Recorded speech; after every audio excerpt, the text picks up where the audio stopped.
So, you're looking for a dog trainer here in Rehoboth, and maybe it feels a little daunting. Where do you even start? Well, don't worry. We're going to break it all down for you step by step so you can feel really good about finding the perfect fit for you and your dog. You know what life is like in Rehoboth? It's pretty special. One minute you could be hiking the trails at Palmer River Woods, and the next you're stopping by a local farm stand. And a well-trained dog just fits right into that lifestyle. They can handle it all calmly, which makes every outing way more fun. And that's exactly why some generic cookie-cutter training program just isn't going to cut it. Your dog's training needs to be tailored for Rehoboth life, preparing them for the actual things they're going to see and do right here. So what does that really mean? Well, think about it. It means your dog needs to walk nicely on a leash down a quiet country road. It means they need to stay focused even when a deer dashes across a trail in a conservation area.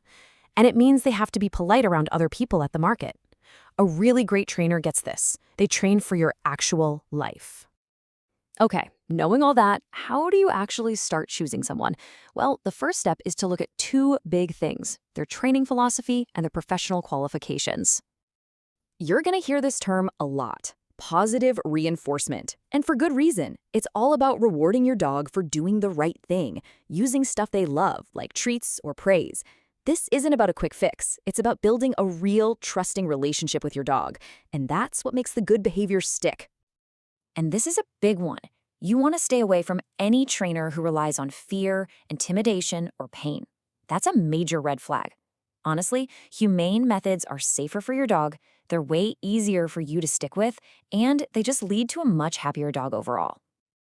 All right, so you've found someone who says all the right things about their methods, but how can you be sure they actually know their stuff? This is where checking their professional credentials really comes in handy. Now, I know this looks like a bowl of alphabet soup, but these letters tell you a lot.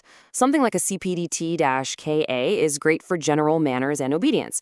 But if you're dealing with a more complex issue like serious anxiety, seeing a credential like CBCC-KA means they have specialized expertise. All of them show a real commitment to their profession. Okay, you're clear on methods, you know what credentials to look for. Now it's time to get practical. Let's talk about the different kinds of programs and, of course, what they cost. The two big options you'll see are group classes and private lessons. Group classes are awesome for helping your dog learn to focus with other dogs and people around, and they're usually more affordable. Private lessons, on the other hand, are totally customized for you and are perfect for tackling those specific issues that happen at home, like barking at the door or jumping on guests. All right, let's look at the numbers.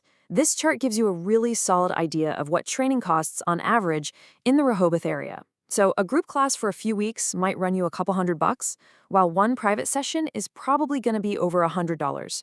This should really help you set a realistic budget from the get-go. You know, great training doesn't just happen in a class. You've got to put it into practice in the real world. So it's really helpful to understand the local rules and know the best places around town to work on those new skills. Here are the three big rules for dog owners in Rehoboth. First, your dog has to be under your control when you're in public. Second, that nonstop barking can actually be considered a legal nuisance. And third, every dog over 6 months old needs to be licensed with the town.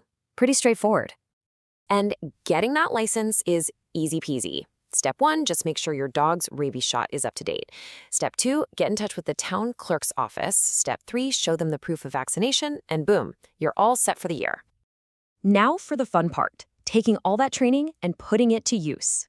Rehoboth and the surrounding area have some absolutely fantastic spots to help your dog practice their new skills in real-world situations. And you can be really strategic about it. If you need to work on focusing around squirrels and other wildlife, Palmer River Woods is perfect. Need to practice being calm around other people? Veterans Memorial Park is a great spot. And for that tricky come when called command, the fenced dog park at Capron Park in Attleboro is an excellent, safe choice. So, you've done your homework, you've looked into methods, costs, and local rules. Now you're ready to actually talk to some trainers. So let's cover the essential questions you're going to want to ask. You really want to think of this consultation as an interview. After all, you're the one doing the hiring. It's all about making sure they're the right fit for you and your dog, and being ready with a few good questions makes all the difference. Okay, start with the big picture stuff. Ask about their methods and their credentials, just to make sure it all aligns with what we've been talking about. And then ask this one, it's a biggie. How will you customize the training specifically for our life here in Rehoboth? Then you can get into the details. Ask how you'll measure progress, what the total cost is, no hidden fees, and what their cancellation policy is. And one of the best questions to ask is, what's my homework? Because the work you do between sessions is where the real progress happens. Finding the right trainer truly does transform your daily life. It means having more relaxing walks around a neighborhood, peaceful trips to the park, and just a stronger, happier relationship with your dog. And that makes life better for everyone in your home and in our community.